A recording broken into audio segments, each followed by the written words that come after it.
नमस्कार। तनु की आवाज़ चैनल में आपका स्वागत है। हमारी आज की कहानी है बे औलाद। रामनिवास तल्लीन होकर किचन में चाय बनाते हुए सोच रहे हैं कि अब जीवन के 75 साल पूरे होने को आए हैं। कितना कुछ जाना, देखा और जिया इतने सालों में। सब कुछ आनंददायी रहा। अच्छे बुरे का क्या है, जीवन में दोनों का होना जरूरी है। इससे आनंद की अनुभूति और गहरी होती है। लेकिन सबसे गहरा तो है रमा का प्यार। यह ख्याल आते ही रामनिवास के शांत चेहरे पर प्यारी सी मुस्कान बिखर गई। उन्होंने बहुत सफाई से ट्रे में चाय के साथ थोड़े बिस्किट और नमकीन और टोस्ट भी रख लिए। हाथ में ट्रे लेकर अपने कमरे की तरफ जाते हुए रेडियो पर बजते गाने के साथ साथ वे गुनगुना भी रहे थे। हो चांदनी जब तक रात, देता है हर कोई साथ, तुम मगर अंधेरे में ना छोड़ना मेरा हाथ। कमरे में पहुंचते ही बोले, लीजिए रमा, आपकी चाय तैयार है। और याद है ना, आज डॉक्टर आने वाला है आपकी खिदमत में। दोनों की उम्र में 5 साल का फ़र्क है, यानी रामनिवास से रमा 5 साल छोटी है। पर फिर भी पूरी ज़िंदगी उन्होंने कभी तू कहकर बात नहीं की, हमेशा आप कहकर ही बुलाया। दोस्त कई बार मजाक बनाते कि पत्नी को आप कहने वाला तो यह अलग ही प्राणी है, ज़्यादा सिर मत चढ़ाओ वरना बाद में पछताना पड़ेगा। लेकिन रामनिवास को कोई फ़र्क नहीं पड़ा। वे पढ़े लिखे समझदार इंसान थे और सरकारी नौकरी भी अच्छी पोस्ट वाली थी। रिटायर होने के बाद दोनों पति पत्नी अपने जीवन का आनंद ले रहे थे। अचानक एक दिन सुबह बाथरूम में रमा का पैर फिसल गया और उनके पैर की हड्डी टूट गई। इस उम्र में हड्डी टूटने पर रिकवरी होना मुश्किल हो जाता है। 4 महीनों से रामनिवास अपनी रमा का पूरी तरह ख्याल रख रहे हैं। रमा ने रामनिवास से कहा, मुझे बहुत बुरा लगता है आपको मेरी इतनी सेवा करनी पड़ती है। आप रोज़ सुबह मेरे लिए चाय नाश्ता लाते हैं और बैठे बैठे खाने पीने में मुझे शर्म आती है। यह क्या कह रही हैं आप? इतने सालों तक आपने मुझे हमेशा बेड टी पिलाई है और मेरा हर काम बड़ी कुशलता और प्यार के साथ किया है। मुझे तो कभी बुरा नहीं लगा कि आप मेरा काम कर रही हैं। फिर मेरा और आपका ओहदा बराबरी का है। मैं पति हूँ तो आप पत्नी हैं। हम दोनों का काम हमारा काम है, आपका या मेरा नहीं। चलिए अब फालतू बातें सोचना बंद कीजिए और चाय पीजिए। रामनिवास ने प्यार से उन्हें समझाया। 4 महीनों में इन दोनों की दुनिया एक दूसरे तक सिमट कर रह गई है। रामनिवास ने दोस्तों के पास आना जाना छोड़ दिया और रमा का आस पड़ोस की सखी सहेलियों के पास बैठना उठना बंद सा हो गया। अब कोई आकर मिल जाता है तो ठीक है, नहीं तो दोनों अपनी दुनिया में मस्त रहते हैं। रामनिवास का काम सिर्फ रमा का ख्याल रखना है और रमा भी यही चाहती है कि रामनिवास उनके पास बैठे रहें। काम वाली विमला घर की साफ सफाई और खाना बना जाती है, जिससे घर का काम सही तरीके से हो जाता है। बस विमला की ज़्यादा बोलने की आदत है, हमेशा आस पड़ोस की बातें करने बैठ जाती है रमा के पास।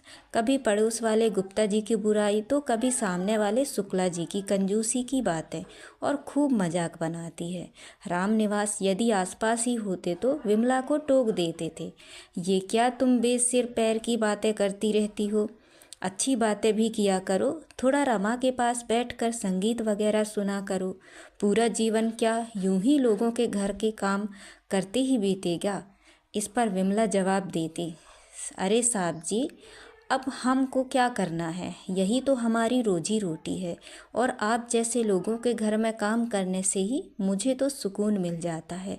आप दोनों की सेवा करके मुझे सुख मिल गया है। अब आप बताएं और क्या चाहिए इस जीवन में? रामनिवास बोले, विमला, बातें बनाने में तुम माहिर हो, बातों में कोई नहीं जीत सकता तुमसे। जाओ अब खाना बना लो, काफ़ी बातें हो गई हैं, कहीं आगे के काम करने में तुम्हें देर ना हो जाए। पूरा जीवन भाग दौड़ में गुजार देने के बाद अब भी दोनों एक दूसरे के लिए जी रहे हैं और हर दम यही सोचते हैं कि कुदरत ने प्यार, पैसा, संपन्नता सब दिया है, पर फिर भी बे औलाद क्यों रखा। काफ़ी सालों तक इस बात का अफसोस था दोनों को, लेकिन 2-4 साल पहले जब पड़ोस के वर्मा जी का दर्द देखा तो यह तकलीफ़ भी कम हो गई, क्योंकि अपने इकलौते बेटे को बड़े अरमानों के साथ विदेश पढ़ने भेजा था वर्मा जी ने। सोचा था जो सपने उनकी जवानी में घर की जिम्मेदारियों के बीच दफन हो गए थे, अपने बेटे की आंखों से देखकर पूरे करेंगे। पर बेटा तो वहीं का होकर रह गया। वहीं शादी भी कर ली और अपने बूढ़े माँ बाप की कोई खबर भी नहीं ली। तब दोनों ने सोचा, इससे तो हम बे औलाद ही अच्छे। कम से कम यह दुख तो नहीं है कि बेटा हमें छोड़कर चला गया है। आज सुबह की चाय के साथ दोनों अपने जीवन के पुराने दौर में चले गए। जवानी की दहलीज पर कदम रखते ही परंपरागत तरीके से लड़का लड़की देखना और फिर सगाई व शादी करके किस तरह से दोनों के जीवन की डोर बंधी। जीवन की शुरुआत में घर परिवार के प्रति सबकी जिम्मेदारी होने के बावजूद रिश्ते नाते रीति रिवाज घर परिवार से दूर हमारी दिलों की अलग दुनिया थी, जिसे हम अपने तरीके से जीते थे और हमारी बातें सिर्फ हमारे लिए होती थी। अनगिनत खुशनुमा लम्हे जो हमने अपने लिए जिए, वे आज भी हमारी ज़िंदगी की यादगार सौगात हैं और आज भी हम सिर्फ अपने लिए जी रहे हैं। तभी रामनिवास बोले, वैसे रमा, अगर मैं बीमार होता तो आपको मेरी सेवा करने में कोई परेशानी नहीं होती, क्योंकि आप औरत हो और हर काम करने की आपकी आदत और क्षमता है।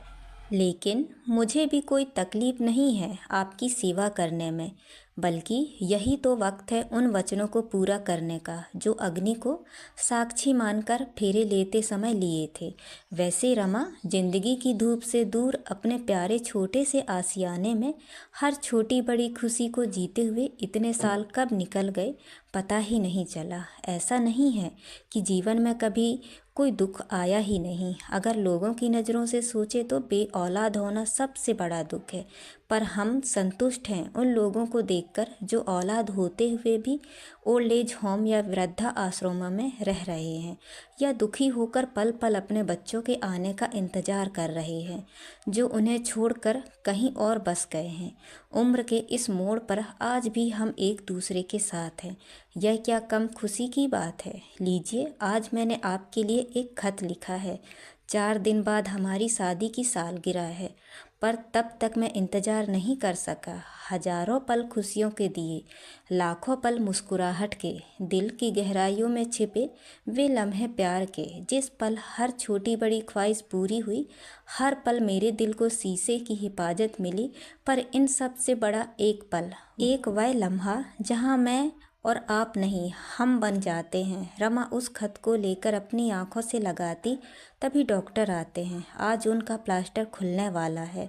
दोनों को मन ही मन यह चिंता है कि पता नहीं अब डॉक्टर चलने फिरने की अनुमति देगा या नहीं। डॉक्टर कहता है, माता जी, अब आप घर में थोड़ा थोड़ा चलना शुरू कर सकती हैं। मैं आपको कैल्शियम की दवा लिख देता हूँ, जिससे इस उम्र में हड्डियों में थोड़ी मजबूती बनी रहेगी। बहुत अच्छी और आश्चर्य की बात यह है कि इस उम्र में आपने काफ़ी अच्छी रिकवरी कर ली है। मैं जानता हूँ यह रामनिवास जी के सकारात्मक विचार और प्यार का कमाल है। आप लोगों का प्यार और साथ हमेशा बना रहे, भावी पीढ़ी को त्याग, प्रेम और समर्पण की सीख देता रहे। अब मैं चलता हूँ, कभी कभी मिलने आता रहूँगा। आज दोनों ने जीवन की एक बड़ी परीक्षा पास कर ली थी, अपने अमर प्रेम के बलबूते पर और सहनशीलता के साथ।